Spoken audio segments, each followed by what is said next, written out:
warm welcome to the stage to your panel for this evening. That's the author, John Banville, writer and adapter, Andrew Davies, director, John Alexander, of course playing Phoebe, Ashley Fasciosi, and your chairperson, the crime writer, Francis Byfield.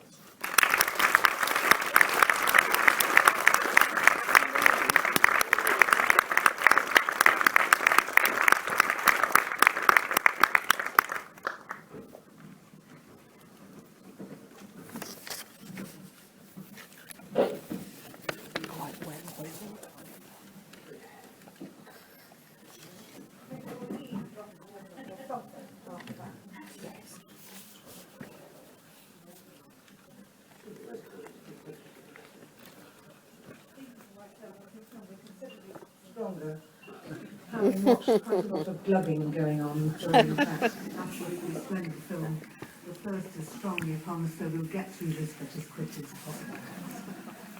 I don't know about anybody else, but I thought that was an absolute wow, and it rather blew me away. So therefore I'm short of questions, just actually a bit of admiration and wonder about how something so multi-layered as this comes about. I first wanted to, this is Aisling, who, as you know from that wonderful depiction on screen, I will introduce on this panel as clearly the beauty among beasts. And I understand, Aisling, that this is the first time you've seen the film in total. Yeah, I'm still recovering. I was really nervous, but I think it's great. I really think it came together so well. You think you look all right? I mean, your bum doesn't look big in this one. A little like that as possible. No, I think. But just from sort of, general interest, how much did you know about your role before you embarked? You auditioned for it. I had only seen an article online saying that Gabriel was coming over to be part of quirke, and when I heard about the audition, I just straight away went to read the books because I wanted to know more about Phoebe, and I read the scripts obviously as well, and yeah, I just read the books and find out as much as we could. You're a native of Dublin. Do you think that helped? With the... Certainly with the setting. You're not quite a native of Dublin, you're a Dubliner. You were a student when you took this on. I left for university for parts. Yeah, I think with the sense of where it's set and everything like that, obviously it was 1950 though, so I had to find out a little bit about what was going on at the time and the cultural setting and stuff like that. So. What, by the end of it, dare I ask, did you think of your dad, Gabriel Byrne? He is just, I can't speak highly enough of him. I was so lucky to get the chance to work with him, and he's kind of like a mentor to me, and I couldn't have asked for a better mentor. Well, you can tell us now in confidence, was it a happy experience, or was it one full of anxiety? I cried when it finished, so I didn't want the job to end. It was really an amazing experience. And you're in the next in the series and the next. Yeah. And you don't think you're allowed to tell us anything what happens to Phoebe next, because she seems to have had a pretty rough deal in this one. Yeah, her world has turned a little bit upside down a bit in this one, so obviously there are repercussions. Oh, well, that's good. Well, that's the one actress. We were hoping that Gabriel Byrne would be here, but we had the beauty among the beasts. Now, Andrew, I'm going to ask you next. How did you come into writing this? Sheer luck, because I'd read some of John's literary novels before. I wasn't aware of the Benjamin Black novels, so it was just like getting a fantastic present. When Kate Harwood just said, would I like to read this one and see what I thought of it, and I just devoured it. I loved it.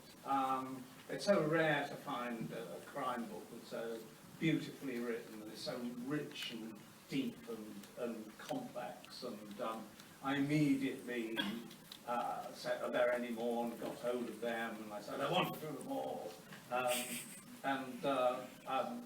Well, I finished up doing the first two, and that was very good, and I mean, it was just a delight to spend time with such terrific material. Yeah. I can agree with that. Now, John Banville, do you like to be called Benjamin Black or John Banville? Banville will do. Banville will do. I am one as a fellow writer, though not a Booker Prize winner. What made you decide after winning the Booker Prize, leading literary novels, that you should kind of up the game to crime? I call it ascending, not descending.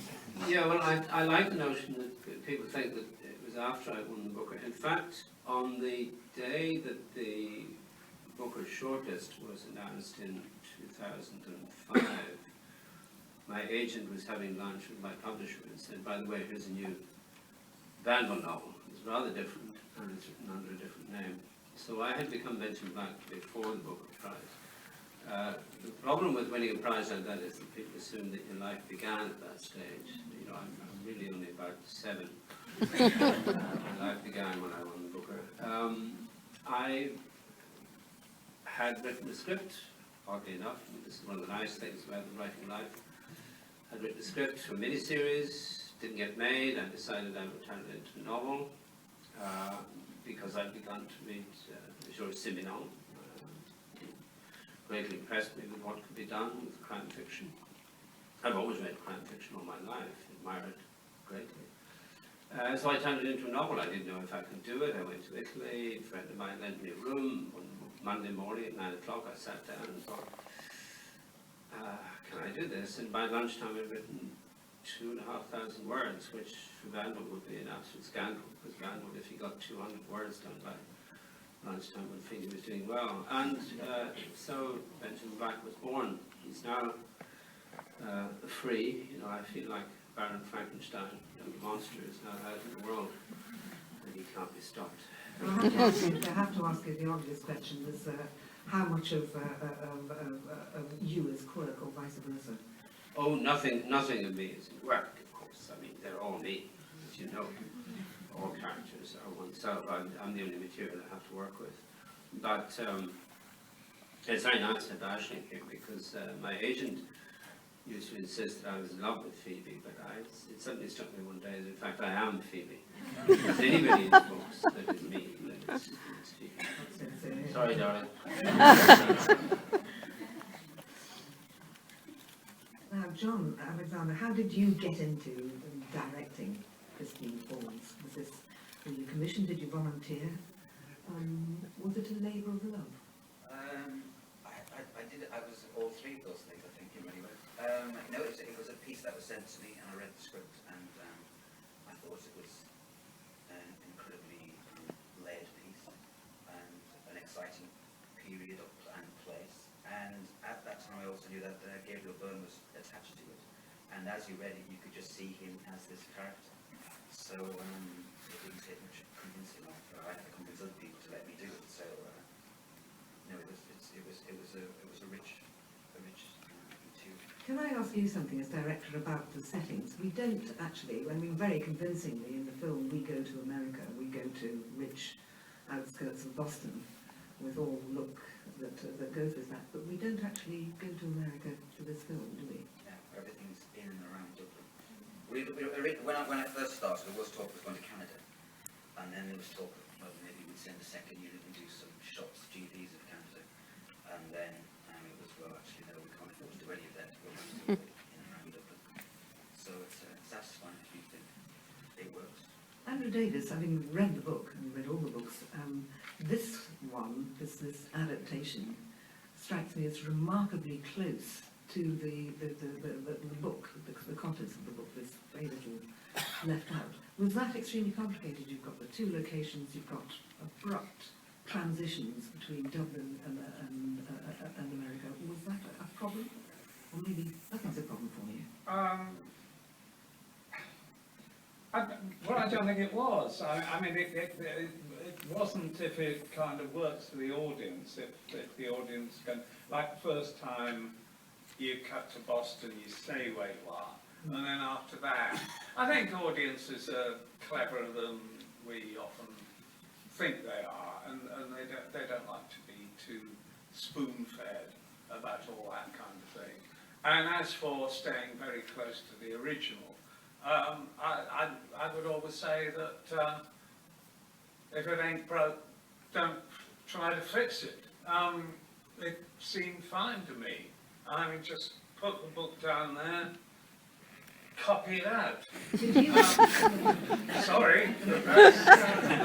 did you in either the filming or the adaptation of it, did you work together on it, or was it you and... No, it was all me. I met John when I'd met him once decades before on a rather drunken day in London, but that didn't count. But I met him in Dublin when I was kind of halfway through the first draft, and I mean, we liked each other enough to like meet one-to-one, and so I had a long lunch with him, and then he showed me around some of the key places for him in Dublin, which was very, very useful to me. And then I actually, without telling anybody, the producer or anybody on the show, sent him the first draft when I'd finished it, because I was a bit worried about whether you know, I got the Dublin idioms right or not, and I just wanted him to like it really, or at least, you know, say it's okay, and yeah, both those things happened. He corrected my Dublin idioms, and he gave the script his blessing. So that was the extent of our collaboration, because it was all there in the book. You see, sometimes. You know, when I was adapting Tipping the Velvet, I really needed to consult Sarah Waters about some technical aspects that I didn't really but I thought, this is all about, I don't know, stuff that I'm, deeply into myself. But the difference of working with a living writer, because you wouldn't have had to consult Tolstoy, would you? Well, I'm just trying to do it. I'm just trying to get in touch with the guy himself at the moment, because I'm just embarked on War and Peace, which will keep me busy for the next 6 months. But yeah, I mean, it's mostly been actually very good, working with people who are still around so far. John, what about you? Do you, when you're directing something like this or directing anything, do you like to involve the writer? In my experience of having televisations made, the director is well advised to keep the writer off the set at all times. Well, yeah, maybe the set's not a good place for the writer at all times, but no, there was lots of involvement, I think. Yeah, up to and including the read-through, I guess, and then after that. Yeah, well, I just become the kind of bearer of bad news, don't I? Because like Andrew's got an idea of settings and the way a scene would go. Yeah, we can't do it there. We can't do it there. Yeah. Can you rewrite it so it could happen there? Yeah. So it just gets a little prosaic at times, I think, and then I think you just get a bit fed up with it, and then we just have to work around it. So, but it's I think the script is there when I got to it, and it's more to do with the production aspect. I think we got involved. It was lovely seeing it. I mean, it's I saw a rough cut or a fine cut, but it was before the music had gone on, and everything. I thought the music was great. I thought the music was the heartbeat. Did you like the music, Ashley? Yeah. I mean, I haven't seen it at all. I hadn't done a tiny bit of ADR before. Were you surprised at yourself? I was kind of pleasantly surprised. I didn't hate everything. It was quite difficult. I mean, I mean about my performance and the people, but it's very difficult to be objective. Yeah. I wanted to know how you did that bit rolling out of the car. It wasn't you. Can't tell. New tricks. Well, are you looking forward to seeing the next in the series? Yeah, I really am. I'm kind of interested to see how the different takes that each director has will play out, and in terms of character Phoebe, she has a lot of interesting twists and turns. She has a lot of things. She gets pushed through some terrible She stuff. does. Terrible stuff. Yeah. I noticed in the film that you were slightly kinder to Phoebe in her accident at the end. In the book it's a little worse than that, isn't it, John? Oh yes, in the book it's slightly worse, but things are pretty bad in this version of it as well. But Phoebe is strong. You know, she's stronger than Quirke.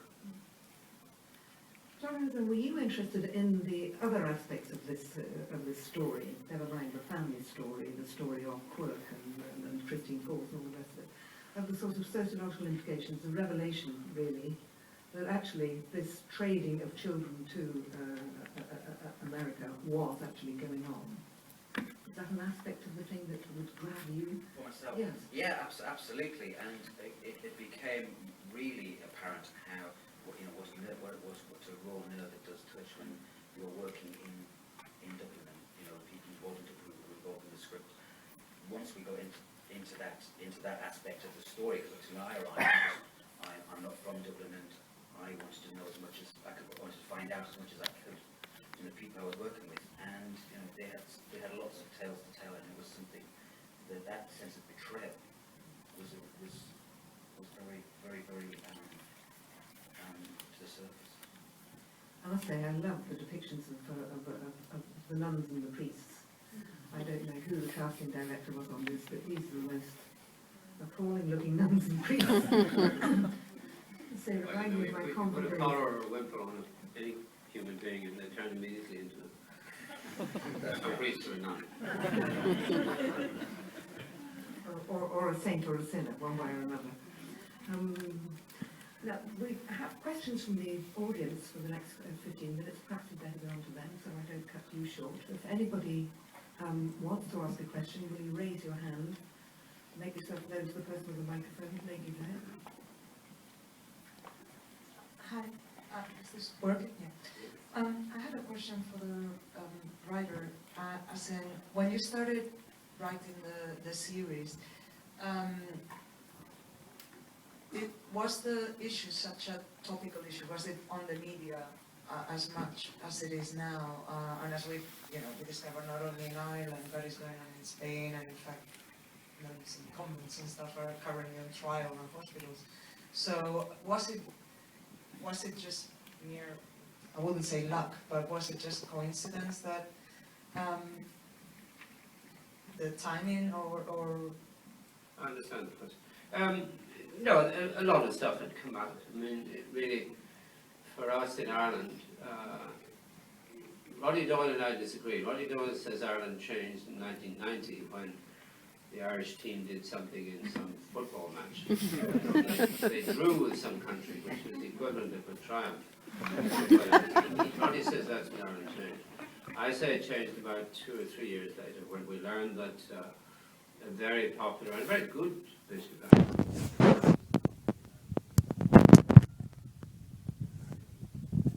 mistress, and his 17-year-old son with her, and he had borrowed, quote unquote, £70,000 parish funds to pay her off.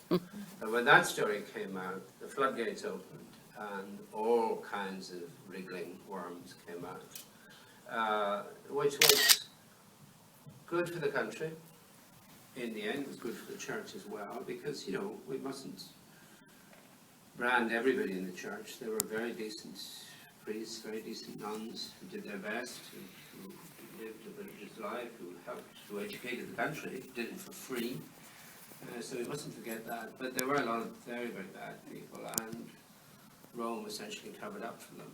But we had learned a lot of that certainly by 2003, 2004, when I started these books. But, more and more came out. It helped me. But then, you see, I won't go on about this for very long. I wrote a piece in the New York Times when all this was happening, and I said everybody knew. And we did know. When I was growing up, we knew what was going on. But we had that wonderful thing that everybody, it's not just the Irish, all peoples have this wonderful capacity to know and not know something at the same time. And that's at the center of these books. The people know and they don't know. Phoebe must know and not know. Quirke knows and doesn't know. Everybody, it's all ambiguity. And yet it's all out in the air. The way they talk, they don't cover up. They just bring it out. Quirke brings it out. Yeah. But ambiguity for me is the essence of life. The essence, certainly the essence of fiction, whether it's crime fiction or any other kind of fiction.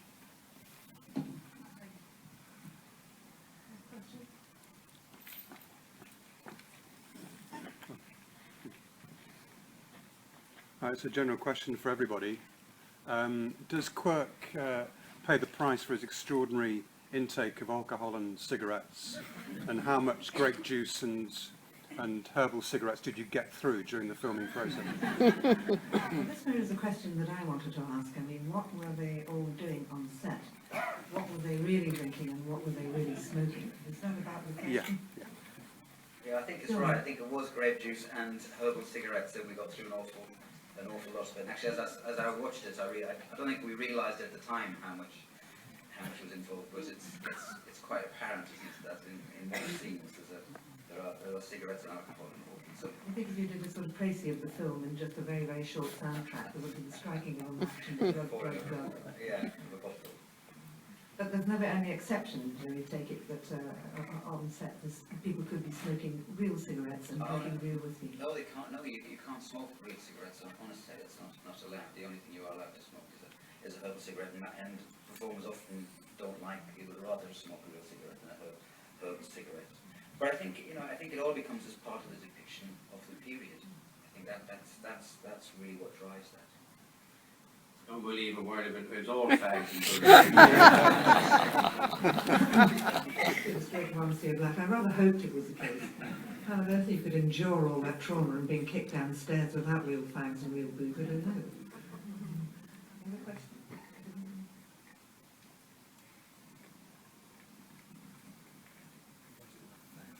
Thank you. The word that I've conjured up with this film is sinister.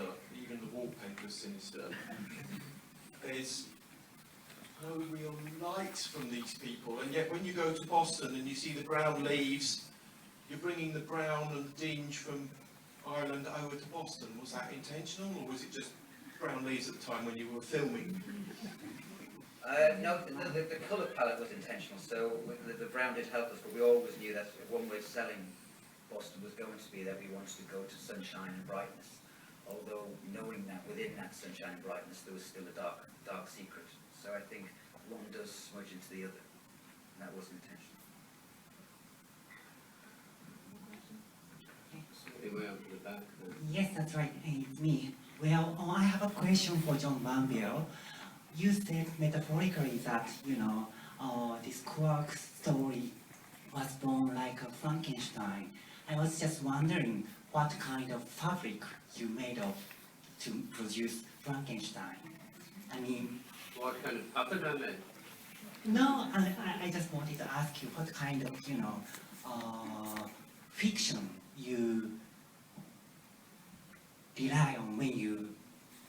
what kind of author you're interested in. Is that sort of saying, in other words, what's your inspiration for Quirke, your fictional inspiration? Yeah, actually that's what I wanted to say. Is there a fictional inspiration for Well, Quirke? like all writers, I looked into my own dark heart and I popped Quirke. I don't see myself as a particularly nice person or I mean, look, we all carry our secrets with us. We all carry our strange, dark urges that we don't express. We can't afford to express. Life would be unbearable. The world would not work if we did. But that's what writers do. We are given license to portray our worst selves. Quirke is a damaged person. He drinks even more than I do. Just saying a lot, I think. But, I've done dreadful things in my life, as I'm sure we all have. Well, Ashley is too young, but give it time, darling. The world is a strange and dark place. It's also an exquisite and luminous place. When I handed the latest novel into my Spanish publisher, who is absolutely crazy about Quirke, I think he's the love of my life, he said, "Oh, this is wonderful. Could you please lighten up a little bit?" So I said, "All right, next time I'll send him on a holiday to Spain." I'll send him down to Marbella. But, as I say, the world is dark. The world is russet-coloured, like those Falston leaves. Well, we're hoping in subsequent episodes that, there can at least be promises of happiness. I mean, however short-lived it is. Are we assured of that? And Davis, Well, I think so. I think the character of Phoebe is like a little ray of light at the centre of it, and we've finished this episode with her really down, but we can't imagine her being down forever. Like in all the scenes, like she's always lit like some lovely 50s movie heroine, like in those dark bars, and you just caught it, you and your Well, that was- DP. I think that's Just caught it just right, and you get that, and you kind of focus on her, and like she's a kind of her character, it's kind of guiding light. do you think, Aisling, I think it's going to bring back, this whole thing is going to bring back a whole taste for sort of 50s eye makeup with that lovely black eye. Yeah, I hope so. I hope so, because They'll all I be grew up copying. loving that, and my God, It still works. bring it all back, yeah. Any more questions? There's a man just here. Sorry to point at this, I know it's you, but it's allowed. Question for whoever wants to answer. How crucial was the casting of Gabriel to the whole project? And can you talk a bit about what he brings to the portrayal of this character? Well, Gabriel was attached when I read the script, and I think I said when you read the script and you know it's Gabriel, he seemed to embody the work. But I think there's because he's got an amazing stillness, and there's an integrity to Gabriel. So and I think he plays the kind of the complexity of the character so well. And I think you always trust that he's trying to do the best, and he has his dark secrets and he has his past, but I think he manages to do the paradox, or what was it you were talking about earlier, John? You know, those two sides of his personality. I think that's something Gabriel is fantastic at expressing. I thought he was absolutely wonderful from never once raising his eyebrows. There's a real Are you stillness. against eyebrow raising in general? It's overdone. Well, I'm Granite-like face, Sure it and is. he keeps it still, and yet it does. Yeah. does- I mean, he's always seemed to have had this kind of curious integrity. You just kind of trust him, you know, like in a movie like Miller's Crossing, where I mean, there's all sorts of, you never know which side he's on, but you know you're on his side, and that's what he carries with him. Yeah, I mean, I knew he was attached when I started writing, and I was just thrilled, because if you read the books attentively, you will see, especially in this book, Quirke is described as being a very big man, 6'4" or something like that, and fair-haired. And I never kind of believed that. Oh, no, he's I got this thought, one. no, Quirke looks much more like, Gabriel Byrne or something like that. You know, it was enormously helpful writing the script to think that's who's going to be playing it. And I think, as well as an understanding of the character, he understood the whole history of, you know, the whole Irish background. Yes, he was it. But he embodies the embodiment of the hero, that might be very flawed, but down these mean streets a man must go who is not mean. Sure, yeah. Only Gabriel Byrne can play that. Have we got one more question? One more?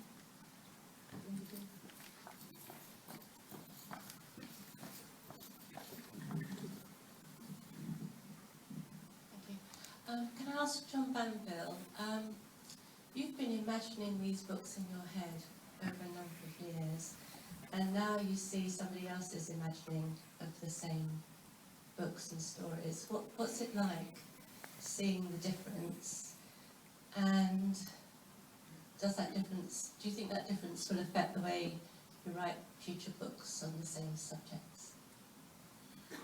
Oh, well, I mean, I'm completely screen-struck, so when I see real people embodying my characters, I'm completely undone. I'm just thrilled by it. I always have been from the very start. I always feel with, Andrew and I were talking about this earlier today, I'm very impatient with writers who constantly whine about Hollywood and how they were betrayed and so on. You know, Gore Vidal beautifully said, no, Hollywood never destroyed anybody that was worth saving. You know, and also people like Scott Fitzgerald and William Faulkner, they went to Hollywood to take the money and run. You can't do that. And if you give your book up to the screen to be made into this big popular medium, then that's what you do. You don't complain about it. So my policy always, as I say, is now your baby. You're translating this into a different medium. And it fascinates me to watch the way in which it's done. But I never feel, of course, to some extent I watch it through displayed fingers. But I recognize after 2 or 3 minutes that this is now translating to a completely new and different medium. So it's mine in a peculiar way, but it's also, it's not mine at all. Now this is like a new creature reborn, and I'm sure all the audience will join forces with me in saying congratulations to all of you, and this is going to run and run. And bloody well done, because